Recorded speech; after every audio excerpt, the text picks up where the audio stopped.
So number 7, you have a question with two functions that look something like these two that I have here. And we want to find f composed with g, g composed with f composed with f, and g composed with g. So let me take this to a sheet of paper. I have written down the two functions, and I apologize that it tends to capitalize them. But there's our f and there's our g. So let's start with f composed with g, and I'm going to draw on this. Alright, so f composed with g. F is the first one in the notation, so let's put parentheses into the x's.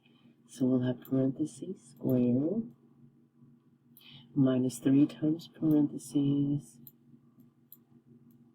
plus 2.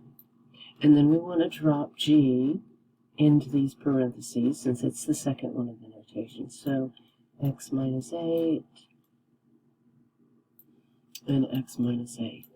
And then we just have to simplify this thing. Okay, so let's write out what x minus 8 squared means. It's x minus 8 times x minus 8. And hopefully I gave myself enough room. If not, I'm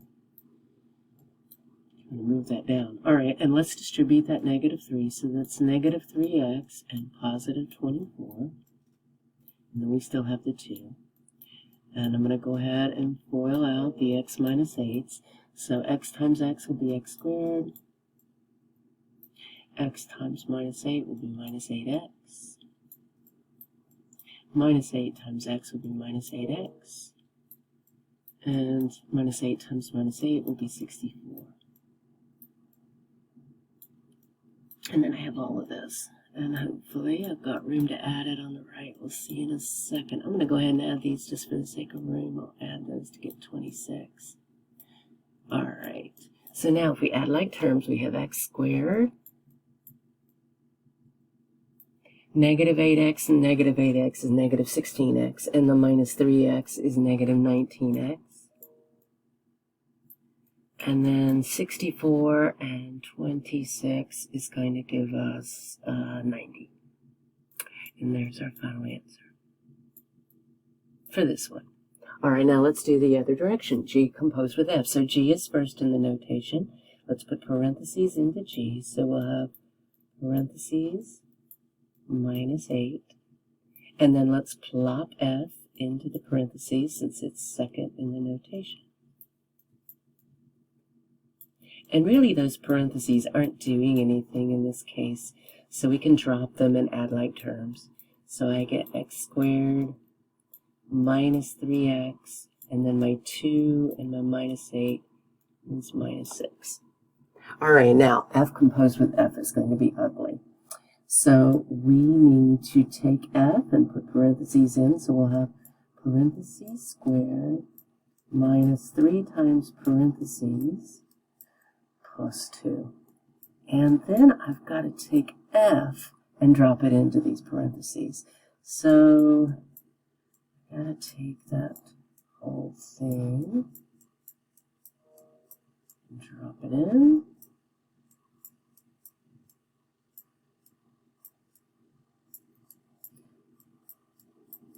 Now what I am going to do is take this x squared minus 3x plus 2 squared down below on another page, just simply because it's going to take up a lot of room. So we'll write out x squared minus 3x plus 2 squared on another page. So let's multiply this out, and if you'll think of first taking x squared and multiplying it through here, and then taking negative 3x and multiplying it through here, and then taking the 2 and multiplying it through here, and you'll get the whole thing. So x squared times x squared will be x to the 4th. And then x squared times negative 3x will be negative 3x to the 3rd. And then x squared times 2 is 2x squared. So that's the x squared times everything. All right, and now I'll take this negative 3x through. Negative 3x times x squared is negative 3x cubed. Negative 3x times negative 3x is positive 9x squared. And then negative 3x times 2 is negative 6x. Alright, so that's the negative 3x. And now I'll take the 2 all the way through. So 2 times x squared will be 2x squared. And then 2 times negative 3x will be negative 6x. And then 2 times 2 will be 4. And now I'll add like terms, and then I'll take it back to our original problem and put this answer in already cleaned up. So let's see, x to the 4th, we'll have negative 3x cubed, and negative 3x cubed is negative 6x cubed. And 2x squared and 9x squared is 11x squared, plus this 2x squared is 13x squared. And then negative 6x and negative 6x will be negative 12x. And then we'll still have the plus 4. All right, so I'm going to write that down so I can move it over to our sheet that we had a minute ago, because there's more to the problem than just this multiplication. But of course, that was kind of a long process. So I've written that down. I'll move over to the other sheet. All right, so this right here is what we just found. Let's write it down. X to the 4th minus 6x squared.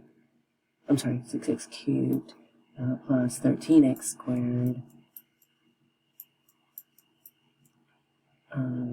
minus 12x plus 4. And now I'll distribute this negative 3. So I'll have negative 3x squared, positive 9x, and minus 6. And then we have this plus 2.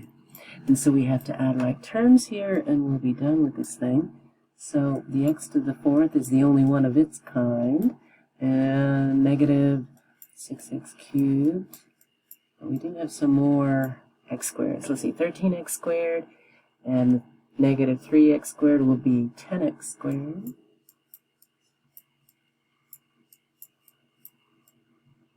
And then negative 12x and 9x will be negative 3x.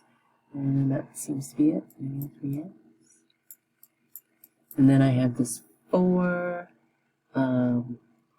We have this negative 6, which would be negative 2, and that cancels with the positive 2, so there's no constant at the end. So this right here is our answer to that long problem. Now, fortunately, G composed with G is easier.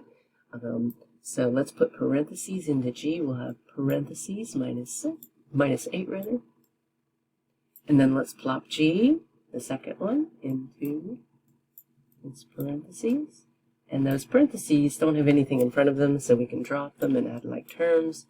So this is x minus 16. Now, you had also asked about number 9, and I noticed number 9 is a problem that we didn't actually do in class, so I'm going to drop that for everybody, so you don't need to worry about that one. But hopefully that will help you with this one.